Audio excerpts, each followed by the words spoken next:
My name is David Martos for Onda Cero Radio Network in Spain. Hello, Mark. How are you? What's up, David? How's it going? Or should I say, ¿cómo estás? ¿Cómo estás? Estoy bien. ¿Usted? Muy bien, muy bien. ¿Cuánto español hablas? ¿Cuánto castellano hablas? ¿Cómo? How good are you in Spanish? Si yo puedo comunicar más o menos lo que yo tengo que comunicar, pero es más difícil, y yo no sé por qué, para entender, pero yo puedo comunicar, yo no sé. Okay, let's switch into English if you're even more comfortable. Sounds good. When did you learn Spanish? When and how? So I studied in high school, and then I studied a little bit in college, and I lived in Austin, Texas, and I would visit Mexico. And then during the beginning of the lockdown, while everybody was, making bread and watching old movies, I was like, I want to do something productive. So I started taking Spanish lessons with an online institute in Guatemala. Okay. And that's really where the inspiration for the film came, because I noticed that as we were taking conversational lessons, um, rather than sort of hinder the connection between us because we were just on a screen, it almost went a little bit deeper because we don't like small talk. And I thought, wow, I'm living in a lockdown in a pandemic where we're supposed to feel isolated, but this tool has allowed me to connect with someone. So that was really the spark for the film. Yeah. So, you know that many actors felt that impulse during the lockdown, like doing things like acting, making little films, little series, even. How did you live in the lockdown in that way? I mean, did you feel the urge of doing something? What you knew, Yeah, what you could do? I'm a maniac, and I'm cannot stop my creative energy. I've always been that way, and I've always felt very creative and inspired by working in limits, because I came up making Okay. $3 movies in my kitchen with my brother with no connections to the industry. So when I feel like it's going to be hard to do something, it almost inspires me more. And so language lessons was conceived really as a way to make a piece of art specifically that I could make in lockdown without leaving my house, totally COVID safe. I never saw Mhm. Natalie face to face once during really. Um, and so, yeah, I really found myself inspired by it as opposed to hindered by it. Okay, but you're an actor, but you're also a producer and a director. Can you somehow control that creative energy and be only an actor and put yourself in the hands of a director? Yeah, I can. I've done a lot of that recently, and every project is different.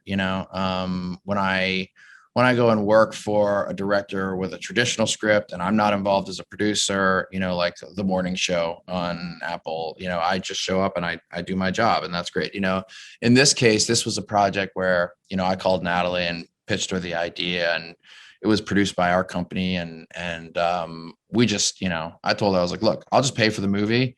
And if it sucks, we never have to show it to anybody, because who knows what, if two people talking to each other over a screen for 90 minutes will be watchable. Um, and so this was more of a case where I was definitely half creatively involved because I was a producer, and as an actor. And it really was just a fun collaboration because Natalie and I are friends too. Hmm.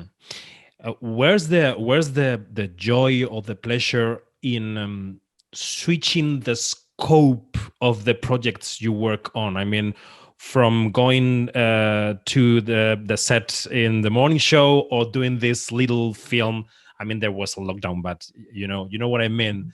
Do you like that combination between big and small in this I industry? do. I love that balance. It's very good for me. I think we all have, what is known as the grass is greener mentality. You're on a big thing and all you think is, God, I just want to be back with my friends, scrambling around, making cheap art. And then you get back with your friends, and you go, whoa, I missed some of the comforts of that big, big production I was on. Yeah.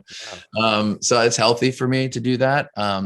If I'm honest, I feel most myself and most at home on a small set with my friends, because it's just who I am. And the intimacy of that really speaks to me and keeps me driven. Um, I would never try to produce a show like the morning show. It's such a big machine. You know, I love being in full creative control. You know, with Natalie, with language lessons, from the moment I called her to the moment we finished filming was less than 4 weeks. And we just got to do whatever we wanted, whenever we wanted. So that really is my happy place. It's really interesting what you say, but the engines of the big industry have to keep spinning. You were to the SAG Awards, I think, the other day, and the awards galas are still happening, and the big industry. How do you see the landscape, Mark, in these complicated times in which platforms are, I would say, emerging, but they are very popular now, and cinemas are struggling? How do you see the future of this industry?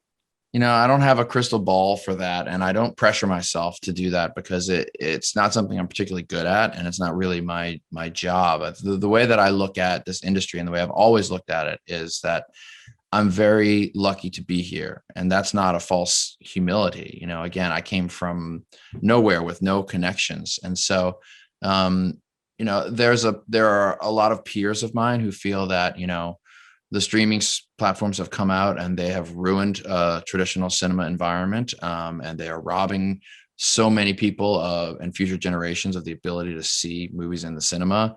And I think that's a valid argument. And my argument is I make strange, small, weird art. And if there is any place to put that, I am eternally grateful. And the streaming platforms have been a part of that. So I can't deny that, you know, Netflix gave me an 8-movie deal at a time when other people weren't doing that. Now Netflix makes huge movies and they don't want my movies, so I go put them other places. But I'm like a rat. I'll always go around and find my food wherever it needs to be. And as long as I have a place to put them, you know, that's great. In Spain, you're going to get to see this movie in cinemas, and I'm really happy about that. You know, most people in the States saw this on their TVs at home, and a lot of people saw it on their laptop. And I'm grateful for that too. And the most recent controversy is about the length and the awards in the Oscars. What do you think about that? Well, I'm a part of the Academy, and you know, my feeling is we really should be honoring as many of these people as possible, because clearly a movie is not made by one person. But at the same time, I get it, man. Broadcasters, you know, they only have so much time to give, and it's still an ad-based model, and they get pressure. And my feeling is life is hard for a lot of people right now. And you can scream and cry all you want about that stuff, but everybody's trying to make do and everybody's trying to get by. So if anything that has happened to me in general through the pandemic, it's just, it's made me more gentle, and it's made me less critical, because, you know, it's not easy out there. It's not.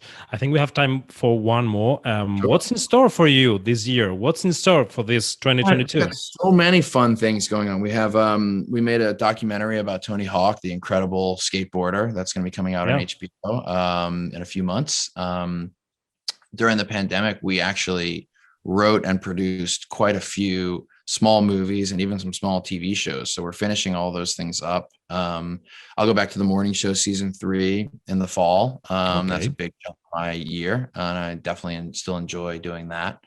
And then my kids are 14 and 9, and I want to hang out with them before they leave the house and not want to hang out with me anymore. That is a job. That's a job. Mark, thank you very much for being with us today. Thank you. Thank you so much. Muchas gracias, David. Gracias, Mark. Que vaya muy bien.